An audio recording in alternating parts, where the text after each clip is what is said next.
Hello friend, I am Mukesh Tiwari from RI classes.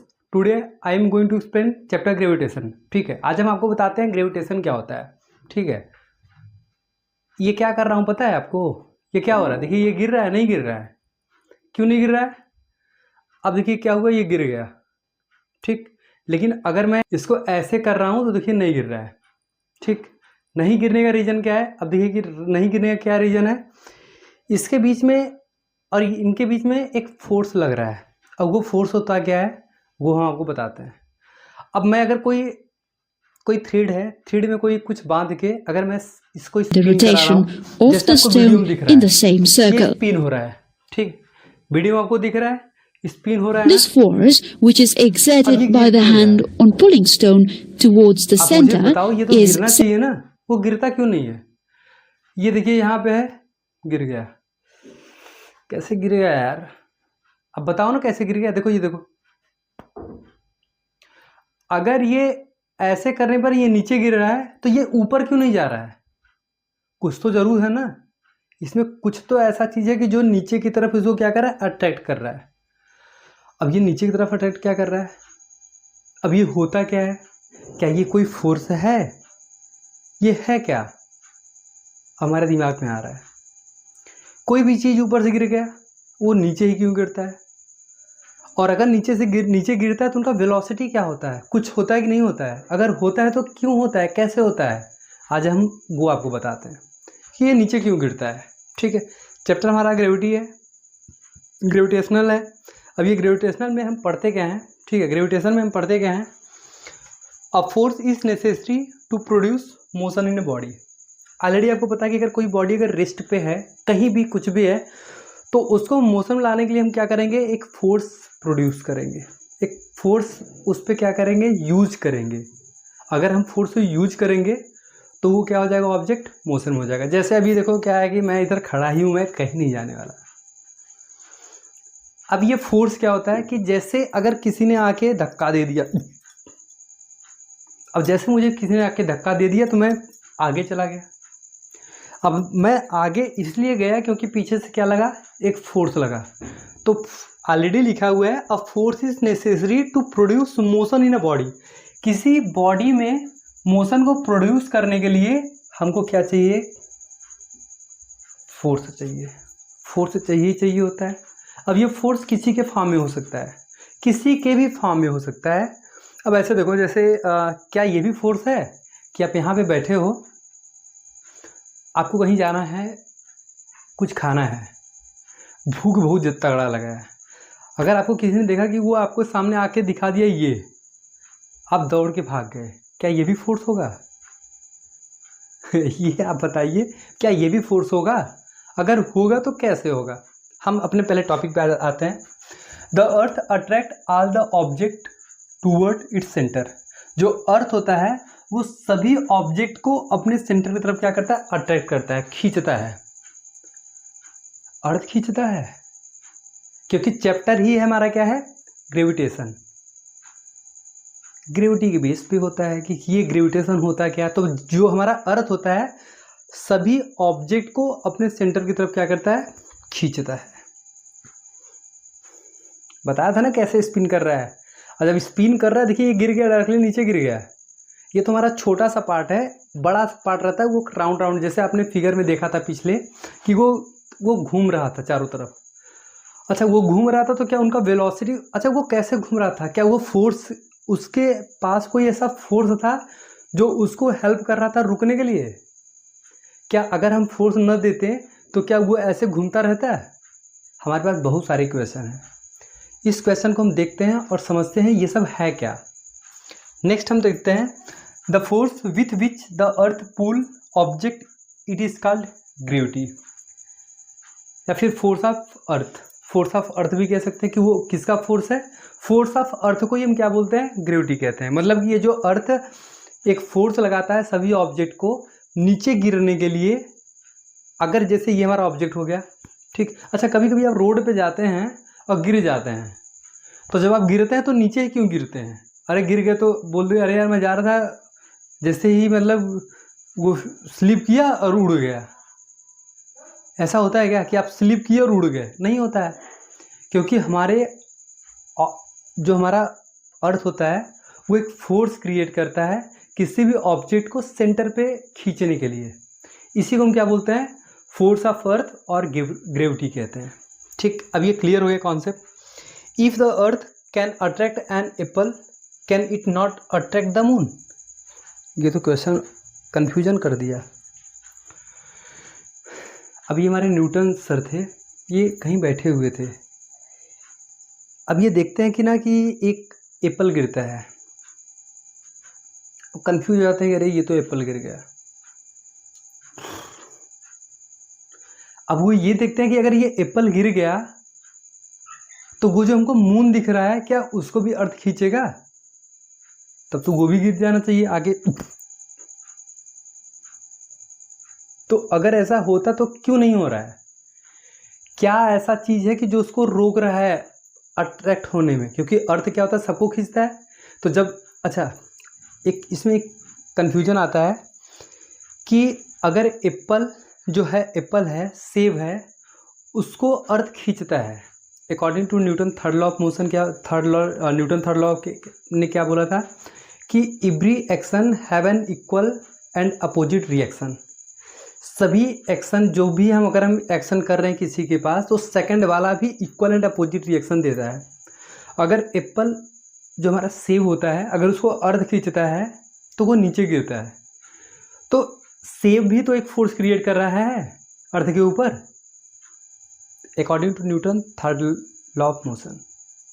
Newton third law of motion already आपको पता है कि अगर ये नीचे गिर रहा है तो ये हमारे फोर्स ऑफ अर्थ के अकॉर्डिंग, तो ये भी तो फोर्स क्रिएट कर रहा है अर्थ पे।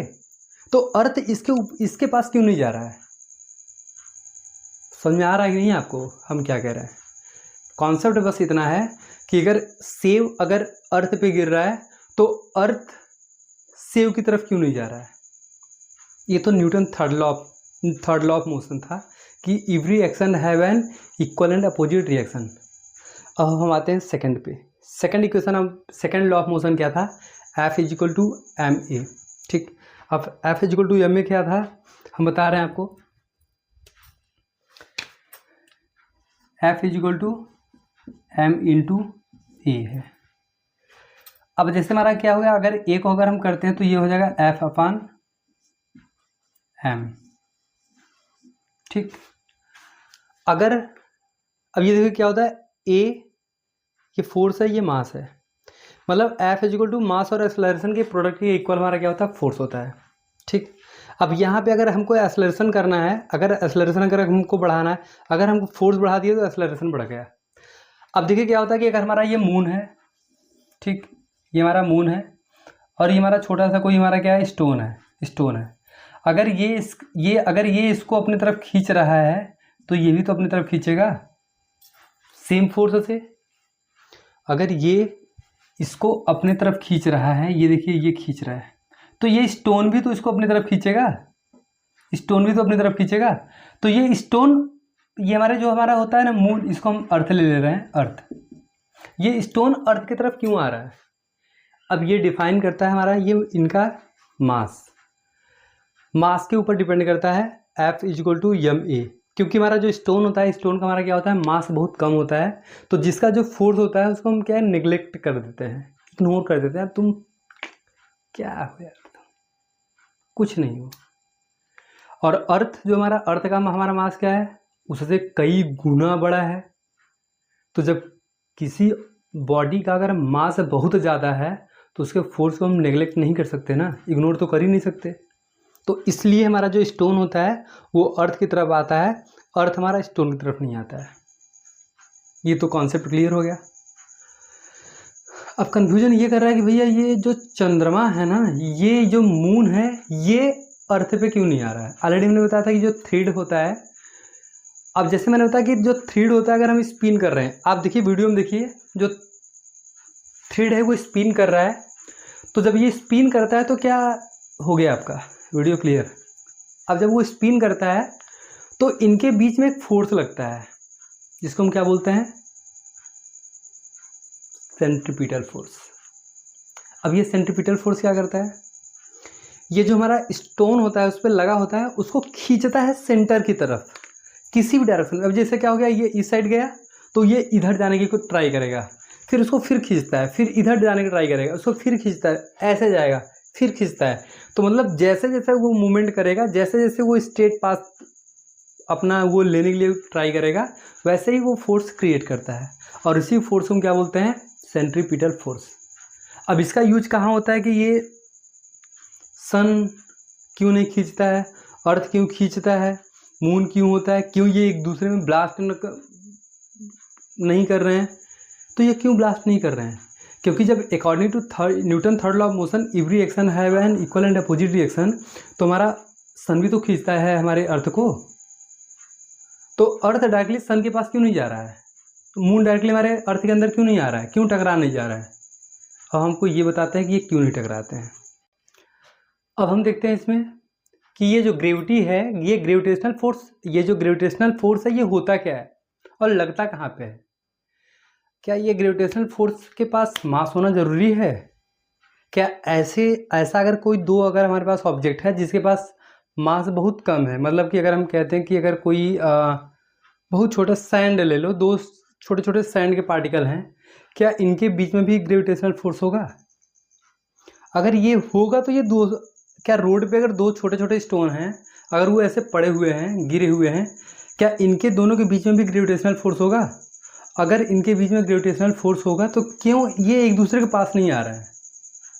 ठीक, तो ये ग्रेविटेशनल फोर्स हमारा कहता है। हम पहले टॉपिक पे आते हैं। According to Newton, every object in the universe attract every other object with a certain force. Every object in this universe attract every other object. अगर हमारे यूनिवर्स में अगर कोई भी अगर ऑब्जेक्ट है, वो हर एक दूसरे ऑब्जेक्ट को एक फोर्स से खींचता है। तो अगर हमारे रोड पे अगर दो छोटे छोटे पार्टिकल हैं स्टोन के, तो वो भी तो हमारा यूनिवर्स में ही आता है ना, यूनिवर्स के तो अंदर ही आता है, टोटल यूनिवर्स। तो ये एक दूसरे को खींचते क्यों नहीं है? अगर खींचते हैं तो कोई जाता है क्या किसी के पास? अगर नहीं आता तो क्यों नहीं आता है? लेकिन हाँ, ये एक तो पता है बात है कि ये एक दूसरे को खींचते जरूर है, इनके एक दूसरे पे एक फोर्स जरूर लगाते हैं। ठीक है, अब हम देखते हैं कि अच्छा ये एक दूसरे के पास क्यों नहीं जाते हैं। The force with which two object attract each other is called gravitational force. अभी तो हमने पढ़ा कि यार यूनिवर्स में सभी ऑब्जेक्ट एक दूसरे को खींचते हैं किसी फोर्स से। फोर्स का तो हमको नाम ही नहीं पता था, बस फोर्स है। लेकिन अब हम ये देखते हैं कि ये जो एक दूसरे के ऊपर फोर्स ये क्रिएट करते हैं, यूज करते हैं, लगाते हैं, बूम, क्या है वो? Gravitational force. उसको क्या बोलते हैं? ग्रेविटेशनल फोर्स कहते हैं। ठीक, gravitation is a natural force of attraction that exist between two object. ये किसके बीच में एग्जिस्ट करता है? वो दो ऑब्जेक्ट के बीच में एग्जिस्ट करता है इन the universe which have mass. In universe में जिसके पास हमारा क्या होना चाहिए? मास होना चाहिए। ऑलरेडी मैंने बताया था ये जो ग्रेविटेशनल फोर्स है इसके पास एक चीज़ कॉमन होना चाहिए, उनके पास क्या होना चाहिए? मास होना चाहिए। चाहे ज़्यादा हो चाहे वो कम हो। बहुत कम मास है तो ग्रेविटेशनल फोर्स बहुत ही कम होगा। कम मतलब होता है उसको एकदम नेग्लेक्ट कर लेते हैं, यार है तो ख़त्म हो यार एकदम, तुम्हारे अंदर तो कोई फोर्स ही नहीं है। तो इस लेवल पे हम लेते हैं। कोई यूनिवर्स में बहुत बड़ा प्लानेट है तो उसका ग्रेविटेशनल फोर्स क्या होगा? बहुत ज़्यादा होगा। ठीक, ऑलरेडी दिया हुआ है gravitation is a natural force. इसको नेचुरल फोर्स कहते हैं, हम कोई यूज नहीं करते हैं। ये नेचुरल फोर्स होता है of attraction that exist between two object. मतलब ये नेचुरल फोर्स होता है और ये एग्जिस्ट किसके ऊपर करता है? किसी भी दो ऑब्जेक्ट के। अगर जैसे हमारे पास ये हमारा ऑब्जेक्ट हो गया, ये हमारा ऑब्जेक्ट हो गया, ठीक, ये हमारा M1 हो गया, ये हमारा M2 हो गया, इनके बीच में हमारा जो फोर्स होता है उसको बोलते हैं ग्रेविटेशनल फोर्स। मतलब कि ग्रेविटेशनल फोर्स होने के लिए हमारे पास दो ऑब्जेक्ट होना चाहिए, ए और ये B. Attract that exist have two object between two object, मतलब दो ऑब्जेक्ट के बीच में, और उनके पास क्या होना चाहिए? कुछ मास होना चाहिए। मास तो होना ही चाहिए। तो ये हमको पता चल गया कि ये ग्रेविटेशनल फोर्स डिपेंड करता है हमारे मास के ऊपर भी डिपेंड करता है। अगर मास नहीं है तो ग्रेविटेशनल फोर्स होगा ही नहीं। तो जब ग्रेविटेशनल फोर्स होगा नहीं तो डिपेंड तो किया ना। तो ये ग्रेविटेशनल फोर्स के, ये मास के ऊपर भी डिपेंड करता है। ठीक, every object around us whether it is as a small as a grain of sand और massive as the sun exert a gravitational pull on the other object. ठीक, every object around us whether as a small, अगर हमारे around में हमारे चारों तरफ अगर कोई बहुत छोटा पार्टिकल है और बहुत बड़ा पार्टिकल है, छोटा पार्टिकल ग्रेविटेशनल फोर्स बहुत छोटा होगा, मतलब एकदम निगलेक्ट कर देते हैं, होता है लेकिन हम उसको इग्नोर कर देते हैं। किसी ने आपको छोटे से कागज से मार दिया, दिस टाइप ऑफ फोर्स, ठीक है। अगर आपको किसी ने बंदूक से उड़ा दिया तो ऐसे नहीं करते हो, तुम ऐसे करने के लिए बचते ही नहीं हो, क्योंकि उसके पास क्या हो गया, फोर्स ज़्यादा हो गया, मास ज़्यादा है। तो हम इस पे वो रिकॉर्डिंग हम इस पे कर रहे हैं कि ये जो ग्रेविटेशनल फोर्स होता है वो डिपेंड करता है मास के ऊपर। बहुत ज़्यादा बड़ा मास है तो ग्रेविटेशनल फोर्स ज़्यादा होगा। अब ये अगर छोटा मास है तो ग्रेविटेशनल फोर्स छोटा होगा। अब हम एक्सप्लेन करते हैं नेक्स्ट वीडियो में ये ग्रेविटेशनल कुछ लॉ होता है क्या। अब ये लॉ अगर होता है तो इसको किसने दिया है भाई, बहुत प्रॉब्लम है। ये एक दूसरे को खींचते हैं, एक दूसरे को, ये खींचा होता क्या है, ये एक दूसरे को क्यों खींचते हैं। अब हम बताते हैं कि ये कैसे होता है। कोई जो फोर्स होता है वो किसी दो ऑब्जेक्ट के जो बीच में हमारा जो फोर्स है इनके बीच में है, ये कैसे, ये फोर्स किस पे डिपेंड करता है, m1 है, ये m2 है, तो ये फोर्स कैसे, क्या इनके मास के एडिशन पे डिपेंड करता है, सब्ट्रैक्शन पे, कि मल्टीप्लिकेशन पे, कि डिवीजन पे, किसके ऊपर डिपेंड करता है। और जब ऑब्जेक्ट हमारा यहाँ पे है और ये यहाँ पे है तो इनके बीच में कुछ डिस्टेंस भी तो होगा, कहीं r से इंडिकेट करते हैं, कहीं से d से इंडिकेट करते हैं, इनके बीच में कोई डिस्टेंस होगा। तो हमारा जो फोर्स होता है ये m1 और m2 का किस पे डिपेंड करता है, क्या इनके डिस्टेंस पे, उनके बीच में जो हमारा क्या होता है डिस्टेंस होता है, क्या इस पर भी डिपेंड करता है। अगर करता है तो हम कैसे करता है वो हम नेक्स्ट वीडियो में बताते हैं।